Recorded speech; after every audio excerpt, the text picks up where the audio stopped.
Good morning everyone. तो आज हम लोग देखेंगे सिमिलरिटी ऑफ ट्रायंगल पे बेस्ड दो इंपॉर्टेंट थ्योरम। फर्स्ट थ्योरम है थेल्स थ्योरम और सेकंड थ्योरम है एरिया ऑफ सिमिलर ट्रायंगल का किस तरीके से साइड पर डिपेंडेंस। तो सबसे पहले थेल्स थ्योरम देखते हैं, उसको समझने की कोशिश करते हैं और साथ में उस पर बेस्ड कुछ प्रॉब्लम्स को सॉल्व करेंगे। थेल्स थ्योरम समझते हैं। थेल्स थ्योरम ये बोलता है कि यदि किसी ट्रायंगल ABC में बेस के पैरेलल एक लाइन खींची जाए जो साइड की लाइंस को E और F पॉइंट पे काटती है, तो ये साइड्स सेम रेशियो में डिवाइड हो और इसमें क्या होगा, ये ऊपर वाला ट्रायंगल इस बड़े वाले ट्रायंगल के सिमिलर होगा। इस ऊपर वाला ट्रायंगल बड़े वाले ट्रायंगल के सिमिलर होगा। वो हम वैसे भी समझ सकते हैं, क्योंकि ये लाइन इसके पैरेलल है तो this angle is equal to this angle is equal to this angle and this angle is common. Means what, all three AAA criteria से ये बड़ा वाला ट्रायंगल ऊपर वाले ट्रायंगल के सिमिलर होगा। तो थेल्स थ्योरम के हिसाब से क्या हुआ, AE बाई EB, जो थेल्स का जो प्रेडिक्शन था वो ये था कि यदि ये पैरेलल लाइन कट करती है तो ये रेशियो कट रेशियो है दोनों साइड्स का सेम होगा। Means AE by EB is equal to AF by FC। इसको ऐसे भी लिख सकते हैं, EB by AE is equal to FC by AF। अब दोनों साइड्स को प्लस कर देते हैं, 1 + 1, तो क्या हो जाएगा, EB by AE plus 1 is equal to FC by AF plus 1। तो क्या हो जाएगा, EB प्लस AE ऊपर आ जाएगा, डिवाइड बाई AE आ जाएगा, इधर FC plus AF divide by AF आ जाएगा। अब EB प्लस AE क्या है, तो लिख लेता हूं पहले, EB plus AE divided by AE is equal to FC plus AF divided by AF। तो EB plus AE, ध्यान दें, EB plus AE बड़ा वाला side AB, this is AB by AE। इधर देखें, FC plus AF is equal to AC by AF। तो क्या conclusion आ गया, AE by AB is equal to AF by AC। ये कंक्लूजन आया। कब, ये कंक्लूजन कब आया, जब EF is parallel to BC। This implies that this. तो ये थेल्स का थ्योरम हुआ। थेल्स का थ्योरम हुआ, बेस लाइन के पैरेलल EF लाइन खींची जाएगी तो AE by AB is equal to AF by AC। मतलब क्या हुआ कि ये एक छोटा ट्रायंगल बनेगा AEF, एक बड़ा ट्रायंगल बनेगा ABC। तो AEF ABC के पैरेलल होगा और AE by AB is equal to AF by FC के होगा। ठीक है, और ये बाई डायरेक्शनल थ्योरम है। बाई डायरेक्शनल थ्योरम का मतलब क्या है कि यदि ये EF line parallel to BC है तो ये रिलेशन एग्जिस्ट करेगा, या फिर हम ये रेशियो को सेम प्रोपोर्शन में दिखा दें तो क्या हो जाएगा, ये वापस इस रिलेशन को प्रूफ करेगा, EF is parallel to BC। तो यदि ये रिलेशन एग्जिस्ट कर रहा है तो ये सही है, और ये रिलेशन एग्जिस्ट कर रहा है तो ये सही है, दोनों साइड से ये। तो की पॉइंट क्या हुआ थेल्स थ्योरम का, कि यदि EF लाइन BC के पैरेलल हो तो छोटा ट्रायंगल बड़े ट्रायंगल के सिमिलर होगा और इसके साइड सेम प्रोपोर्शन में होंगे, या फिर साइड सेम प्रोपोर्शन में होंगे तो ये दोनों ट्रायंगल सिमिलर होंगे और EF लाइन BC लाइन के पैरेलल होगी। This is the key point of Thales theorem. तो अब इस पे बेस्ड कुछ न्यूमेरिकल्स करते हैं। तो फर्स्ट क्वेश्चन है हमारा, in figure, given figure, ABE is congruent to ACD triangle। ABE, this triangle ABE is equal to ACD, इसके कॉन्ग्रुएंट। तो प्रूफ करना है triangle ADE is similar to ABC. Triangle ADE is similar to triangle ADE। तो क्या कर सकते हैं, कैसे प्रूफ कर सकते हैं, ध्यान दें। ये एंगल, जो भी एंगल ए मान लेते हैं, एंगल ए ये कॉमन है किसमें, ADE ट्रायंगल में और ABC ट्रायंगल।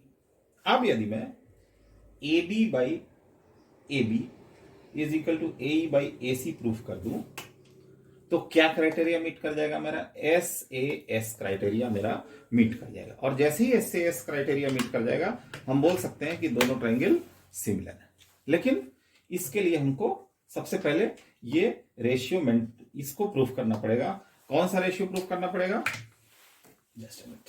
हाँ, AD by AB is equal to AE by AC। तो ये SS वाला क्राइटेरिया यहां से मिल जाएगा और एंगल कॉमन है तो ये A बीच में इंट्रोड्यूस कर देंगे तो SS क्राइटेरिया हमको अचीव हो जाएगा, SS क्राइटेरिया हमको अचीव हो जाएगा। लेकिन अब ये कैसे मिलेगा, इस कंडीशन को गेन करने के लिए हमको इस प्रॉपर्टी को यूज करना पड़ेगा, जो कॉन्ग्रुएंसी की प्रॉपर्टी। तो ध्यान से देखें। अच्छा, इसमें ये चीज ध्यान रखने वाली बात है कि ये आर्डर, अल्फाबेट्स के आर्डर बड़े इंपॉर्टेंट होते हैं। Triangle ABE is congruent to triangle ACD। इसका मतलब ये होता है कि ये ट्रायंगल इस तरीके से कॉन्ग्रुएंट, किस तरीके से, ABE is equal to triangle ACD। मतलब A पॉइंट को टैग करेगा, B पॉइंट C को करस्पॉन्ड करेगा और E पॉइंट D को करस्पॉन्ड करेगा। मतलब क्या है, AB लाइन AC लाइन के करस्पॉन्डिंग है, BE लाइन CD लाइन के करस्पॉन्डिंग है और AE लाइन AD लाइन के करस्पॉन्डिंग। ये चीज मैं इसलिए बता रहा हूं क्योंकि फिगर में चूंकि कंबाइंड फिगर होगी तो वो कॉन्ग्रुएंट की तरह दिखेंगे नहीं। जैसे यहां के केस में ABE और ADC इसके ओरिएंटेशन अलग अलग साइड है तो ये कॉन्ग्रुएंट देखने से नहीं लग रहा है, लेकिन दोनों कॉन्ग्रुएंट है, दिया हुआ है। तो या तो फिगर से हम समझ जाए कौन सी साइड किससे करस्पॉन्डिंग कर रही है, या फिर अल्फाबेट्स को ध्यान रखें यहाँ पर। तो यहाँ पर AB लाइन AC लाइन को करस्पॉन्ड करेगी, B लाइन CD लाइन को करस्पॉन्ड करेगी और AE लाइन AD लाइन को करस्पॉन्ड करेगी। तो चूंकि ये कॉन्ग्रुएंट है तो इक्वलिटी का कॉन्सेप्ट आएगा, निश्चित तौर पे इक्वलिटी का कॉन्सेप्ट आएगा। तो कैसे आएगा, लेट अस सी। तो ABE ये वाला ट्रायंगल ADC के कॉन्ग्रुएंट है तो सबसे पहला AE is equal to AD आ जाएगा। ध्यान से देखें, इसको इन्वेस्टिगेट करेंगे तो AE is equal to AD आ जाएगा। और यहां से भी ध्यान दें तो AE साइड AD साइड को करस्पॉन्ड करती है, AE साइड AD साइड को करस्पॉन्ड करती है। दूसरा, AB और AC ये बराबर होंगे, AB is equal to AC। तो एक तो मैंने ये वाली कॉन्ग्रुएंसी का कॉन्सेप्ट यूज किया और एक ये करस्पॉन्डिंग साइड्स का कॉन्सेप्ट यूज किया क्योंकि मैं यहां पहुंचना चाह रहा हूं, यहां पर ये दोनों चीज मौजूद है। तो यहां से हम ध्यान देंगे, ये वाला रिलेशन हमको मिल जाएगा। किस तरीके से, फर्स्ट रिलेशन क्या है, A is equal to AD। Second relation उल्टा करके लिखना, AC is equal to AB। Divide कर दें, AE by AC is equal to AD by AB। तो SS वाला क्राइटेरिया यहां मिल गया, एंगल ए कॉमन है तो क्या हो जाएगा, ये पूरा क्राइटेरिया कहां, SS क्राइटेरिया इस वाले रिजल्ट को रिप्रेजेंट करता है। क्या है result, angle ADE, triangle ADE is similar to triangle ABC। तो सेकंड क्वेश्चन है, ABCD is a trapezium in which AB is parallel to CD and its diagonals intersect at a point O। Prove करना है AO by OD is equal to CO by OB। तो यहां भी Thales theorem का application होगा, थोड़ा सा construction करना पड़ेगा। ए बी और सी डी पैरेलल है, इनके पैरेलल एक लाइन खींच लेते हैं जो बी डी लाइन को ई पे काटता है। अब ध्यान दें, ये वाला ट्राइंगल ए डी बी, ये हाईलाइट कर दिया इस वाले। अब यहां पे थेल्स थ्योरम लग सकता है। तो क्या है इस ट्राइंगल में, देखें ओ ई डी छोटा वाला ट्राइंगल है, ए बी डी बड़ा वाला ट्राइंगल है। तो ये साइड सेम रेशियो में इंटरसेक्ट होंगी। क्यों? क्योंकि ये पैरेलल लाइन खींची गई, ओ ई ए बी के पैरेलल लाइन खींची गई। तो क्या हो जाएगा, B by E D, B E by E D is equal to, क्या हो जाएगा, बी करस्पॉन्डिंग ये वाला पोर्शन है, AO by OD, AO by OD. अब ध्यान दें, अब मैं जो ट्रायंगल को हाईलाइट कर रहा हूं उस पर ध्यान दें, बी सी डी, बी सी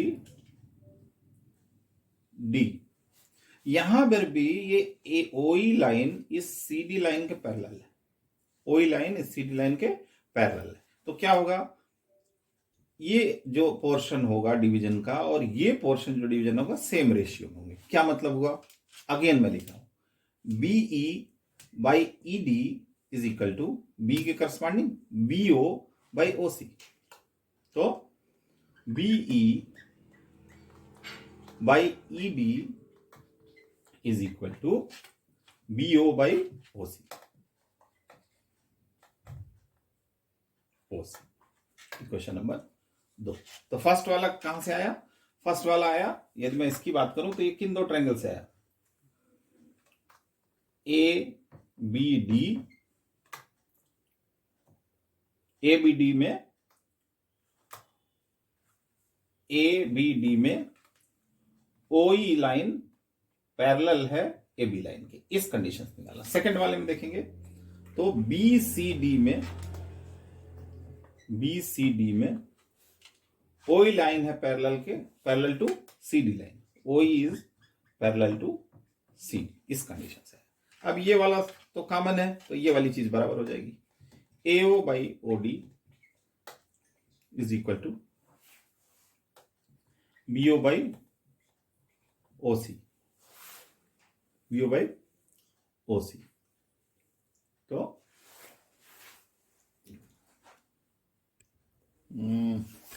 अच्छा सॉरी, यहां पे मैंने थोड़ा गलत लिख दिया है, ये यहां पे DO by C, sorry, DO by C, correct.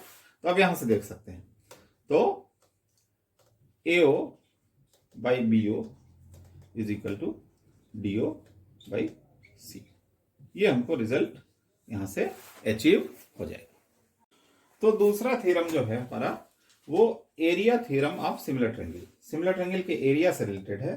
Suppose दो ट्रायंगल ए बी सी और triangle P Q R similar triangle हैं, तो इसका एरिया डेल्टा 1 है, इसका एरिया डेल्टा 2 है। तो इस थ्योरम के आधार पर क्या होगा, delta 1 by delta 2 is equal to A B by P Q का A B square by P Q square or B C square by Q R square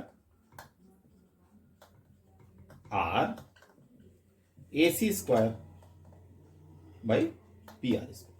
मतलब क्या हुआ, साइड के स्क्वायर के रेशियो में उनका ट्रायंगल का एरिया होगा। तो ये इंपॉर्टेंट थ्योरम है एरिया रिलेटेड, इस पर भी क्वेश्चंस पूछे जाते हैं। तो अब एक क्वेश्चन को सॉल्व करेंगे इस पे बेस्ड, एरिया बेस्ड, और आज का वीडियो यहीं पे क्लोज करेंगे। तो सेकंड क्वेश्चन क्या है, in figure D E F are mid points of A B, A C and B C. D E F, okay, this is E, this is E and this is F, this is F, correct। तो in figure DEF A B C और A C के mid points. Find the area ratio of triangle D E F. ये अंदर वाले triangle का ये वाला triangle जो है, ये वाला जो शेडेड पोर्शन है, और ये बड़े वाले ट्रायंगल का एरिया रेशियो निकालना है। तो एरिया रेशियो निकालना है तो 100% हमको इस तरीके के रिलेशनशिप का यूज करना पड़ेगा। तो सबसे पहले डी ई एफ और ए बी सी को हमको क्या दिखाना पड़ेगा, सिमिलर है। तो सबसे पहला हमारा टारगेट है A B C triangle is similar to triangle D E F दिखाना। एक बार ये सिमिलर हो जाएंगे तो हम इनके साइड्स का रेशियो निकाल के उसी के स्क्वायर करके एरिया का रेशियो निकाल सकते हैं। एनीवे तो क्या बोला, ये मिड पॉइंट्स है, तो ये 1 1 1 1 1 1। अब क्या हो गया, थेल्स थ्योरम से देखें तो एएफ और एफसी का जो रेशियो है वही एडी और बीडी का है। तो इसका मतलब डीई लाइन पैरेलल हो गई बी लाइन। क्या मतलब हुआ, A F by F C is equal to A D by D B implies that DF line is parallel to BC line, reverse of Thales theorem है ना। क्योंकि रेशियो सेम, जो side का जो ये लाइन डी लाइन इसको same ratio में divide कर रही है, तो इसका मतलब ये पैरेलल है BC के। सिमिलरली हम बोल सकते हैं EF parallel to AB and D parallel to AC। ठीक है, ये चीज समझ में आ गई। तो ये तो क्या हो गया कि ये लाइन इसके पैरेलल है, ये लाइन इसके पैरेलल है, तो ये वाला जो है ये पोर्शन क्या बन जाएगा, पैरेललोग्राम बन जाएगा। ये वाला पोर्शन क्या बन जाएगा, पैरेललोग्राम बन जाएगा। और ये वाला angle, this angle B is equal to angle F, this angle B is equal to angle F। Similarly जब इस साइड से देखेंगे पैरेललोग्राम DECF, तो ये वाला एंगल इस वाले एंगल के बराबर हो, और लास्ट में जब ADEF पैरेललोग्राम को देखेंगे तो ये वाला एंगल इस वाले एंगल के बराबर हो जाएगा। तो अब हम क्या देख पा रहे हैं, ABC ट्रायंगल के तीनों एंगल DEF के एंगल ट्रायंगल के तीनों एंगल के बराबर हैं। तो AAA क्राइटेरिया से ये चीज प्रूफ हो जाती है, सिमिलरिटी। एक बार सिमिलरिटी प्रूफ हो गई तो अब हमको क्या करना है कि इसका एरिया का रेशियो लेना है, Δ1 बाई Δ2। ठीक है, अब ध्यान देने वाली बात है, हमको साइड्स चाहिए ना, तभी तो हम ये फॉर्मूला यूज कर पाएंगे, लेंथ का साइड का रेशियो चाहिए। तो ध्यान दें, तो ये पैरेललोग्राम है DBEF, it is a parallelogram. तो if this DB is 1 unit length का है तो EF भी क्या हो जाएगा, 1 यूनिट लेंथ का हो जाएगा। और AB देखें तो AB क्या है, 1 + 1 2। तो मेरा कहने का मतलब क्या है, EF और AB का जो रेशियो है, EF और AB का जो रेशियो है वो रेशियो क्या आ रहा है, EF रेशियो AB ये आ रहा है 1:2, 1:2। अब ध्यान से देखें तो क्या हो रहा है, ये किस तरीके से सिमिलरिटी प्रूफ हो रही है। देखो ABC triangle is similar to ABC, हाँ, EFD ट्रायंगल EFD, क्योंकि उसी हिसाब से लिया, एंगल E के बराबर है तो A के corresponding E, angle B angle F के बराबर है तो एंगल B के corresponding F, angle C angle D के बराबर है तो एंगल C के करस्पॉन्डिंग एंगल D। तो दोनों ट्रायंगल का करस्पॉन्डिंग साइड देखें तो क्या हो जाएगा, AB लाइन करस्पॉन्ड करेगा EF लाइन को। इसका मतलब Δ1 बाई Δ2 इज इक्वल टू क्या हो जाएगा, Δ1 मतलब बड़ा वाला ट्रायंगल, इसका यदि AB वाला साइड ले लें उसका स्क्वायर करें तो इसका EF वाले साइड का स्क्वायर करना पड़ेगा। तो क्या हो जाएगा, ये रेशियो आ गया, AB बाई EF क्या है, 2/1 है, तो 2/1, 2 का स्क्वायर बाई 1 का स्क्वायर, मतलब 4:1 का एरिया आएगा। तो यही इस क्वेश्चन में पूछा हुआ था कि दोनों के एरिया का रेशियो निकालना। तो गॉट दिस पॉइंट। तो आज के लिए बस इतना ही, और यदि वीडियो पसंद आया तो जरूर लाइक करें, सब्सक्राइब करें चैनल को और शेयर करें ताकि मेरा मोटिवेशन बना रहे। और टॉपिक्स में धीरे धीरे जो भी मेरे उस नोटिस में आ रहा है मैं उसको डालता जाऊंगा और चैनल को इंक्रीज करता जाऊंगा। Okay, thank you very much for your support.